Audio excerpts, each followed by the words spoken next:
द्वेषे लेखे सप्तहस्तासु अस्य त्रिधावतो वृखभोरो रवेते महोदय तदात्मानं सृजाम्यहं पवित्राणाय साधूनां विनाशाय च दुष्कृताम्। हे केशव, मैं तो कल रात भर नहीं सोया। पितामह के चरण कमलों का ध्यान करके उनके चरितार्थ का स्मरण करता रहा। मैं उन दिव्य पुरुष की तुलना किसी से भी करने की स्थिति में नहीं पहुंचा। ऐसे तुलना रहित महान प्रज्ञाचक्षु निष्प्रिय पुरुषार्थी की तो स्मृति ही बहुत है। फिर उनसे आशीर्वाद और ज्ञान लेना तो हमारा सौभाग्य है। हे केशव, वो तो हमारे हस्तिनापुर के मरकत मणि। हे केशव, वे तो हमारे संबल हैं। पितामह ने हम लोगों को पिता, गुरु, पितामह सबकी आभा से दीप्तमान किया। पितामह के चलते गुरुकुल दिव्यकुल में शामिल हो गया। इस पर लगे खून के हर धब्बे को पितामह का सुशेष यश वैसे ही धो देगा जैसे वर्षा वृक्ष की टहनी उस लेकर जड़ तक लगे कीचड़ धो देती है। वैसे ही पितामह का यश हस्तिनापुर के अपयश को धो देगा। केशव, अर्जुन, तुम शोक विह्वल अश्रुषित कहाँ खोए? अनुज, कहाँ खोए हो तुम? मैं तो रो रहा हूँ अपने पितामह के असंख्य घावों को याद करके, जिनको मैंने अपने इन्हीं हाथों में बाण लेकर मारा था। उन्हीं पितामह को जिन्होंने मुझे जीवन में सब कुछ दिया। अनुज, इस प्रकार आंसू ना बहाओ। पितामह को स्थिति में पहुंचने हेतु अपने को दोष देना बंद करो। ये जो कुछ भी हुआ वो दुर्योधन की महत्वाकांक्षा और बड़े पिता का मुकुटमोह था। मुकुटमोह गांधार नरेश अपनी की छल कपट व द्वेष के कारण था। अनुज, तुम लोगों ने तो केवल युद्ध किया। मैं तो इस राजगद्दी पर विराजमान हूँ मेरे भाई। वाह केशव वाह, इसका अर्थ ये हुआ कि भाग्य सभी दोषी है। क्या दुशासन दोषी नहीं है जिसने भरी सभा में मेरा चीर हरण किया? क्या दुर्योधन दोषी नहीं है जिसने भरी सभा में मुझे अपनी जंघाओं पर बैठने के लिए कहा? और क्या महाराज युधिष्ठिर दोषी नहीं है जिन्होंने अपने ही भाइयों सहित खुद को हार जाने के बाद मुझे दांव पर लगा दिया? और भाग्य, अगर ये सब विधि का विधान है तो इसका मतलब कोई दोषी नहीं था।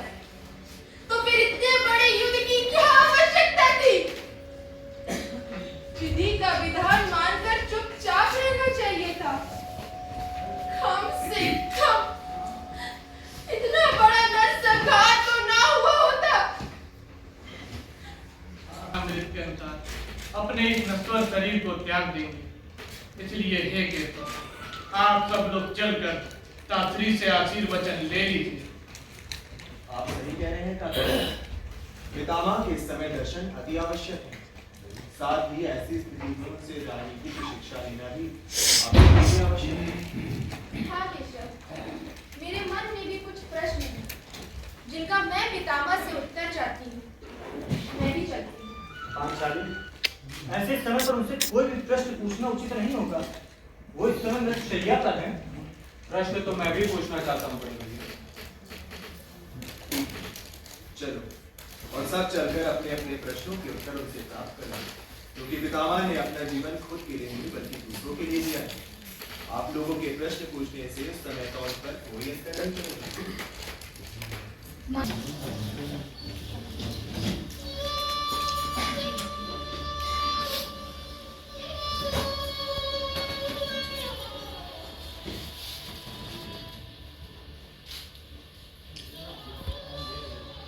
क्या ताशी का विशाल स्थल अभी दूर है?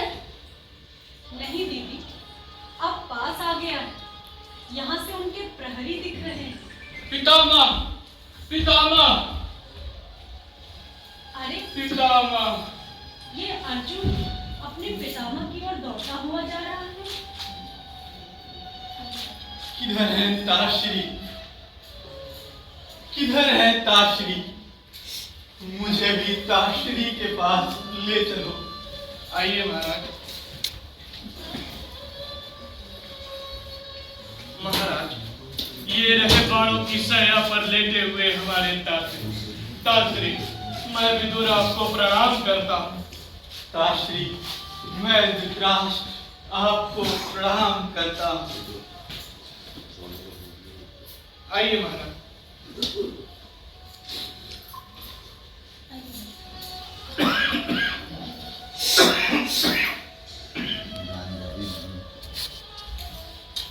ताक्षी, मैं गांधारी आपको प्रणाम करती हूँ। प्रणाम ताक्षी।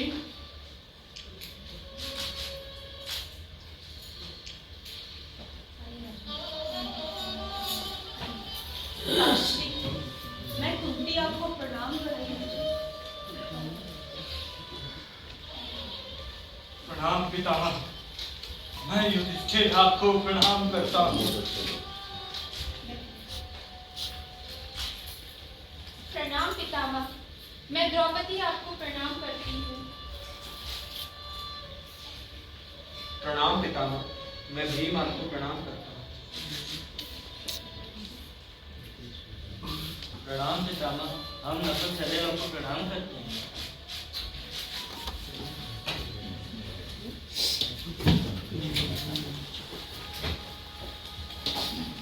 हे गंगापुत्र पितामह, मैं कृष्ण आपको प्रणाम करता हूँ। हे केशव, मैं आपको कौन सा आशीर्वाद दूं? आप तो स्वयं सभी आशीर्वादों से परे। ये तो आपका आशीर्वाद ना देने का बहाना है पितामह। कोई बात नहीं। आपको लेकर इन सबके मन में कुछ प्रश्न है। कृपया इनके प्रश्नों को उत्तर देकर इनका सही मार्गदर्शन प्रदान करिए। हे केशव, संसार में ऐसा कोई भी प्रश्न नहीं जिसका समाधान या उत्तर आपके पास न हो। मैं आपकी माया अच्छी तरह समझता हूं। फिर भी आप जैसा कहेंगे। अब मुझे भी अपनी दिव्य शक्ति से यहाँ से ले चलिए। जब से मैंने हस्तिनापुर में अपनी आंखें खोली है, तब से ही जन्मांध होने के पश्चात ही आपके संरक्षण के चलते मुझे कभी कोई कष्ट नहीं हुआ। ताश्री, अब बच्चा तो माटी का लूंदा होता, माता ही उसे अपने विचार रूपी चाक पर गढ़ती और उसे संगीन परिस्थितियों के मर्म से भी परिचित कराती। अतीत काल का गौरव और पराभव बताकर निष्णांत समुन्नत सुसंस्कार से सुसज्जित करती। माता ही एक तरह से हमारी ध्वजधारिका, धर्मधारिका और तेजस्विता होती। निश्चित रूप से आप ठीक ही कह रहे हैं ताश्री। मेरी ही देखरेख में कोई कमी रह गई होगी, जिसका फल मुझे ये मिला है कि इस युद्ध में मेरे 100 पुत्र मारे गए। इसका दुख मुझे भी है मत, इसका दुख मुझे भी। जिस प्रकार संपूर्ण पृथ्वी पर वन उपवन, झरने, नदियां, खेत खलियान सब पृथ्वी माता की निधि है, उसी प्रकार माता अपने पुत्र को सांसारिक ज्ञान, सांस्कृतिक रिश्ता सब कुछ वो समझाती है। और माता ही गोद के बच्चे को ध्रुव तारा दिखलाकर उसे प्रेम और खेल में भी सर्वोच्च स्थान प्राप्त करने का प्रत्यक्ष प्रमाण देती है। पितामह, क्षमा करिएगा, मैंने आपसे कुछ कहने का दुस्साहस किया, पर आप गुरुवंश के कीर्ति ध्वज हैं पितामह। मैं इसलिए ये कहने को विवश हूँ, आपकी नारी महिमा पर मुझे भ्रम हो रहा है। नहीं पुत्री, इसमें भ्रमित होने की कोई बात नहीं, लेकिन हाँ, तुम ठीक कहती। मेरी माँ केवल गंगा नहीं थी, संसार की हर नारी जल सदृश जीवन धारा होती। उसकी तो प्रकृति ही जीवन धारा है। ये तो पुरुष समाज का उसका उपयोग भोग करने का तरीका है कि वो उसे जीवन धारा समझता है या जीवन धारा। हर पितामह, पुरुष नारी को महत्व देता है। पुरुष ने सदैव से स्त्री को बुद्धिहीन समझा है। हाँ, तुम सही कहते। जिस प्रकार समस्त ब्रह्मांड में जहाँ जल नहीं है वहाँ जीवन नहीं हो सकता, उसी प्रकार जहाँ नारी रूपी नारायणी नहीं है वहाँ भी जीवन नहीं हो सकता। मैं भी माँ गंगा से प्राप्त असीम स्नेह और प्रेम से सराबोर रहा। फिर हम माँ अंबाली के सहोदरी सम्मान पाए और द्रौपदी का पुत्रवत प्रेम पाया, पर निज प्रतिज्ञा ब्रह्मचर्य के चलते मैं पत्नी सुख से वंचित रह गया, जिसके कारण मुझमें वो सरलता, सहजता और आत्मीयता नहीं आ पाई। कुछ क्षमा करना। पितामह, आपने विवाह नहीं किया, आपने सदैव स्त्री को दूर से ही देखा है। आपने अपने जीवन में स्त्री के प्रति ऐसा क्या महसूस किया कि आज आप ऐसा कह रहे हैं? मैंने शक्ति को केवल पौरुष शक्ति के रूप में देखा और हस्तिनापुर के सिंहासन की सुरक्षा को ही प्राथमिकता दी। इसके बाद मैं नारी सुरक्षा पर कभी जा नहीं पाया, जिसके कारण मुझे श्रेष्ठ कुल में माँ गंगा से जन्म लेकर जीवन पर्यंत दुख और ग्लानि भरा जीवन जीना। पृथ्वी पर त्याग और शक्ति का पर्याय इच्छा मृत्यु को वर्ण करने वाला मैं देवव्रत आज तुम नारियों की अवहेलना के चलते इतने समय से वाणों की शैया पर पड़ा अपने जीवन के लेखा जोखा में स्वयं को पूर्ण नहीं पा रहा हूँ। मुझको क्षमा कर दे। पितामह, हम आपको क्षमा करने वाले कौन होते हैं? हम सबने तो हमेशा आपको अपना आदर्श माना है और आपके हर आदेश का सदैव पालन भी किया है। हाँ, लेकिन मैं इस भूल का प्रायश्चित इसी जन्म में कर लेना चाहता हूँ। हे धर्मराज, तुम सब मुझसे राजनीति और जीवन नीति की शिक्षा लेने आए थे ना? सुनो पुत्रों, बल्कि दर्द से कभी भी नारी का अपमान मत करना। ये सृष्टि की पालक है, ये माँ, बेटी, पुत्री हर रूप में नारायणी होती। इसका जहाँ सम्मान होगा वहीं उत्थान होगा पुत्रों, वहीं उत्थान होगा। पितामह, मैं आपसे जानना चाहूंगा कि हमने किन किन जगहों पर भूल की, किस जगह धन का उन्माद, बल अभिमान के चलते ऐसी स्थिति को प्राप्त हुआ कि भूमि के टुकड़े के लिए भाई के व्रत से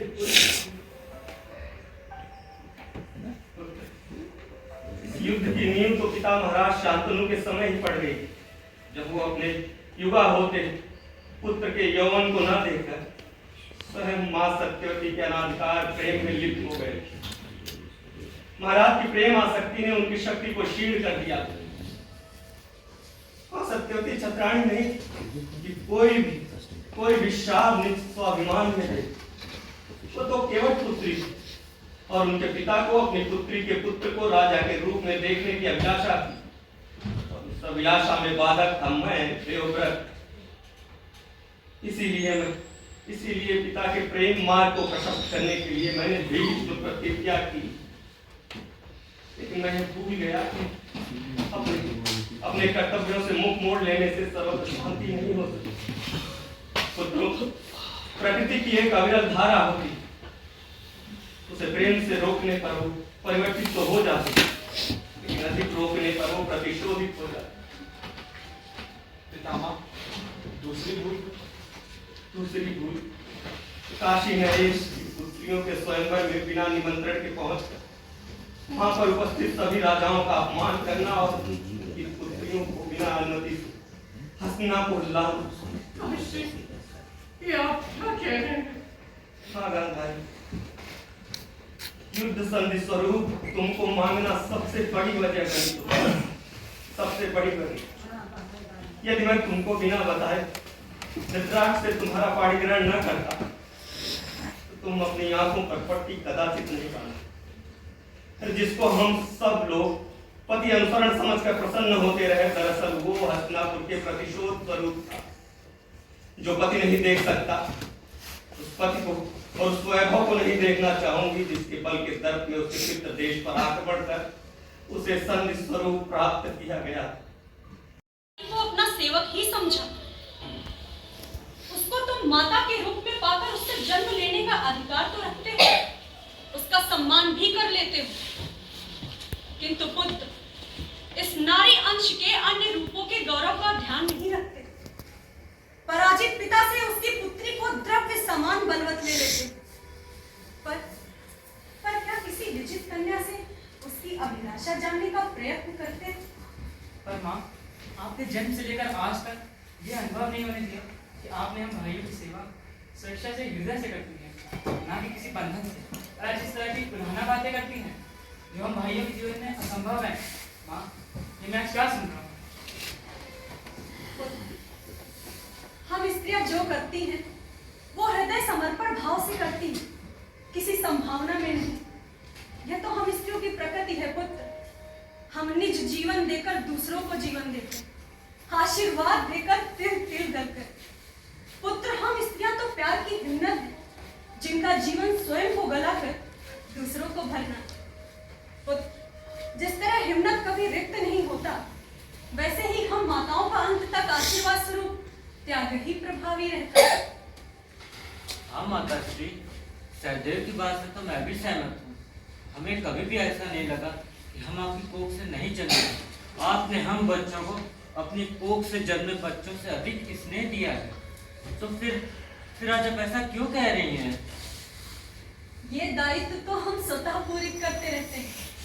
इसको करने के लिए हमको कोई प्रयास नहीं करना पड़ता। हमारा प्यार रूपी जल निर्बाध गति से बहता रहता है। उस जल को कोई जीवन समझे या उस जल में समाधि ले, ये उसकी गति को रोककर झील बना दे, या निरंतर झरते जल की धारा को बाधित कर विनाश सदृश जल प्रलय कराते, या जल को रोककर विद्युत बना ले, या गंदी से गंदी वस्तु को धुलकर स्वच्छ बना ले, या सूखते हुए कंठ में उतार कर तृप्त हो जाए, या भरी भोजन शरीर को जल से धुलकर हल्का कर दे। आपने उचित कहा हुआ। आइए विराजी। पितामह, आपने माता की महत्ता को विद्यमान किया। अब पांडवों को राजनीति, सामाजिक जीवन की महत्ता, निष्कांत व्यवहार और कर्म को व्याख्यात करने का कष्ट करिए। आप पृथ्वी पर न्याय की प्रतिमूर्ति, ज्ञान की गंगा, संयम की मुद्रा और शक्ति की संज्ञा है पितामह। आप इन पांडवों में सर्वनाश के पश्चात आशा करें और उत्साही गुण पैदा करें। ये पांडव इस युद्ध में हुए विनाश से निराश हो गए हैं। तात्श्री, इन्हें ये समझाइए कि पृथ्वी पर ही भूकंप आता है और पृथ्वी सब मटिया मेट कर तहस नहस कर देती है। उसके इसी विध्वंस के बाद ही जीवन के नए पल्लव पल्लवित व पुष्पित होते हैं। इंसान भी पृथ्वी को भूकंप के बाद छोड़ नहीं देता, बल्कि पुनः पृथ्वी पर ही जीवन प्रारंभ करता है। पुत्रों, आप सब जगत जनार्दन के स्नेह पात्र हैं, और जब सूर्य ही चमक रहा हो तो दीपक का क्या काम। लेकिन हाँ, अनुष्ठान आदि में दीपक को दिन में ही प्रज्वलित करते हैं। ये भी एक अनुष्ठान ही है हस्तिनापुर के लिए। हे धनराज, मैंने आप सबको जीवन जगत में नारी का महत्व समझाया। द्वेषे लेखे सप्तहस्ता सो अस्य त्रिधा